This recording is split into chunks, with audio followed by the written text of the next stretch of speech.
Quality और consistent performance के लिए सिर्फ सिल्वर पंप्स एंड मोटर्स, नाम याद रखना।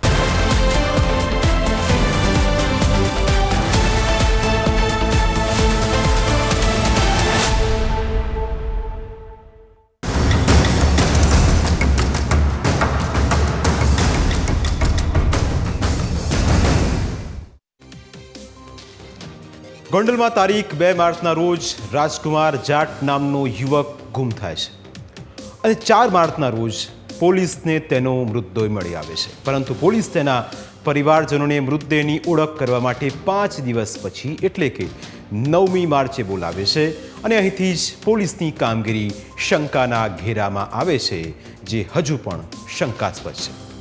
એ પોલીસ જે પહેલાં 3.50 મિનિટના સીસીટીવી જાહેર કરે છે, એ જ પોલીસ ઘટનાના 2-3 દિવસ બાદ તપાસને વધારે તેજ કરે છે।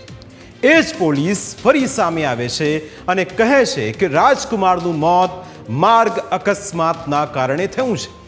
અને હવે જ્યારે પોસ્ટમોર્ટમ રિપોર્ટ આવ્યો અને તેની અંદર જ એ વાતનો ખુલાસો થયો કે રાજકુમારના શરીર પર ઈજાના 1-2 નહીં 42 જેટલા નિશાન છે અને હવે એ જ પોલીસ આખા કેસમાં અજાણ્યા 19 લોકો સામે ખાલી જાણવાજોગ ફરિયાદ કરે છે અને સામે ગણેશ જાડેજાની પણ અરજી લે છે, અને તે પણ ક્યારે? જ્યારે આંદોલનની ભનક લાગે છે, કોંગ્રેસ સવાલ ઊભા કરે છે ત્યારે, અને ત્યારબાદ અચાનક પોલીસ એક્શનમાં આવે છે। તો શું આગળ જે સીન ક્રિએટ કરવામાં આવ્યો તે ખોટો હતો? આ સવાલો વચ્ચે એ જાણવું જરૂરી છે કે ક્યારે ક્યારે પોલીસની કામગીરી શંકાના દાયરામાં આવી હતી। રાજકુમાર જાટ જેનું ભેદી સંજોગોમાં મૃત્યુ થયું છે, હજુ તેના મોતનું રહસ્ય અકબંધ છે, અને આ છે રાજકુમાર જાટના પિતા રતનલાલ જાટ, જેઓ દીકરાના શંકાસ્પદ મોત બાદ સિસ્ટમ સામે ન્યાયની માગણી કરી રહ્યા છે। આખા કેસમાં પોલીસની કામગીરી કેમ શંકા ઉપજાવે છે તેની અમે તમને વિસ્તારપૂર્વક વાત કરીશું। સૌથી પહેલા રતનલાલે પોલીસને પોતાનો દીકરો ગુમ થયાની અરજી આપી હતી, પણ જ્યારે મૃતદેહ મળ્યો ત્યારે પોલીસે તેને અકસ્માતમાં ખપાવવાની કોશિશ કરી, પરંતુ રતનલાલનો આક્ષેપ હતો કે તેમના દીકરાની હત્યા કરવામાં આવી છે। તેમનો આક્ષેપ હતો કે પૂર્વ ધારાસભ્ય જયરાજસિંહ અને તેમના પુત્ર ગણેશ જાડેજાએ તેમના દીકરાને માર્યો હતો અને તેના જ કારણે તેમના દીકરા રાજકુમારનું મોત થયું। પરંતુ 10 માર્ચના રોજ પોલીસ પૂર્વ ધારાસભ્ય જયરાજસિંહના ઘરના ફક્ત 3.50 મિનિટના એટલે કે 3.5 મિનિટના સીસીટીવી ફૂટેજ જાહેર કરે છે। આ ફૂટેજ દર્શાવીને પોલીસ જાણે એવું સાબિત કરે છે કે જયરાજસિંહ અને તેમના પુત્ર ગણેશ રાજકુમારને માર્યો ન હતો। પોલીસ દાવો કરે છે કે રાજકુમારને તે સમયે મારવામાં આવ્યો હોય તેવું સીસીટીવીમાં જણાતું નથી। હવે અહીં પણ પોલીસની કામગીરી શંકા ઉપજાવે તેવી છે, કારણ કે પોલીસે જે સીસીટીવી જાહેર કર્યા તે ફક્ત 3.50 સેકન્ડના જ હતા। જો પોલીસ સાચી હોત તો તે દિવસના તમામ સીસીટીવી ફૂટેજ જાહેર કરવા જોઈતા હતા, પરંતુ તેમ ન કરીને પોલીસ જાણે કે જાતે જ શંકાના ઘેરામાં આવી ગઈ। પોલીસ સામે એટલે પણ સવાલ ઉઠ્યા કારણ કે ફોરેન્સિક રિપોર્ટ આવ્યા પહેલા જ પોલીસે રાજકુમારના મોતને અકસ્માત ગણાવ્યો હતો। જો કે ત્યારબાદ 15 માર્ચના રોજ એક ઓડિયો ક્લિપ વાયરલ થાય છે। મૃતકના પિતા રતનલાલ અને એસપી હેમકરસિંહ વચ્ચેની વાતચીતની આ કથિત ઓડિયો ક્લિપ હતી, જેમાં એસપીએ મૃતક યુવાનની માનસિક સ્થિતિ યોગ્ય ન હોવાનું જણાવ્યું હતું। ત્યારબાદ 16 માર્ચના રોજ એક બીજી ઓડિયો ક્લિપ વાયરલ થઈ, જેમાં દાવો કરવામાં આવે છે કે ગણેશ જાડેજાએ અને રાજકુમારના પિતાની વાતચીત થઈ હતી। ગણેશ ગોંડલે રાજકુમારના પિતાને પૂછ્યું હતું કે તેમનો પુત્ર માનસિક બીમાર છે, જેમાં રાજકુમારના પિતા તેનો સ્વીકાર કરે છે અને ઉદયપુરમાં તેની સારવાર ચાલતી હોવાની વાત પણ કરે છે। જો કે 16મી માર્ચે જ રતનલાલ સામે આવે છે અને પોતાનો પુત્ર માનસિક બીમાર હોવાની વાત નકારી કાઢે છે। તેઓ દાવો કરે છે કે ફેક ઓડિયો ક્લિપ બનાવીને વાયરલ કરવામાં આવી રહી છે।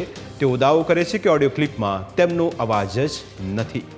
ત્યારબાદ 21 માર્ચના રોજ ફરી મામલો ગરમાય છે।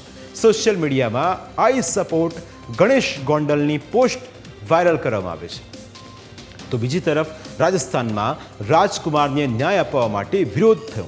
સાંસદ રાજકુમાર બેનીવાલે સીબીઆઈને તપાસ સોંપવાની માંગ સાથે ફરી વિરોધ નોંધાવ્યો, જ્યારે રાજકુમારના પિતા રતનલાલે રાજકોટ ગ્રામ્ય પોલીસે સીસીટીવીના થોડા જ અંશો જાહેર કર્યા હોવાનો આક્ષેપ પણ કર્યો.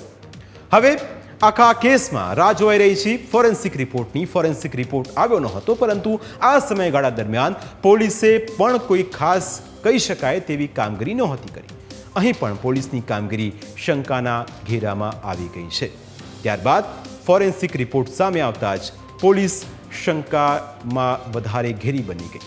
ફોરેન્સિક રિપોર્ટમાં શું સામે આવ્યું તેની પણ વાત કરીએ તો રાજકુમારના શરીર પર લાકડી જેવા પદાર્થથી ઈજા પહોંચાડ્યાના નિશાન મળી આવ્યા છે. લાકડીથી મૂઢમાર માર્યો હોય તેવા 4 સેન્ટીમીટરના નિશાન મળી આવ્યા છે. આ ઉપરાંત ગુદા ભાગમાં 7 સેન્ટીમીટર ઊંડો ચીરો હોવાનું સામે આવ્યું છે. એફએસએલ રિપોર્ટમાં માથા અને ચહેરાના ભાગે ઈજાના નિશાન પણ છે. આંખ, નાક, હોઠ અને ગાલ પર ભારે ઈજાના નિશાન છે. પાંસળીઓમાં હાડકાં પણ 3 થી 5 સેન્ટીમીટર તૂટી ગયેલા છે. રિપોર્ટ પ્રમાણે ફેફસા અને હૃદય ઉપર પણ ઘા હતા. રાજકુમારના પિતા વારંવાર કહી રહ્યા હતા કે તેમના પુત્રને મારવામાં આવ્યો હતો.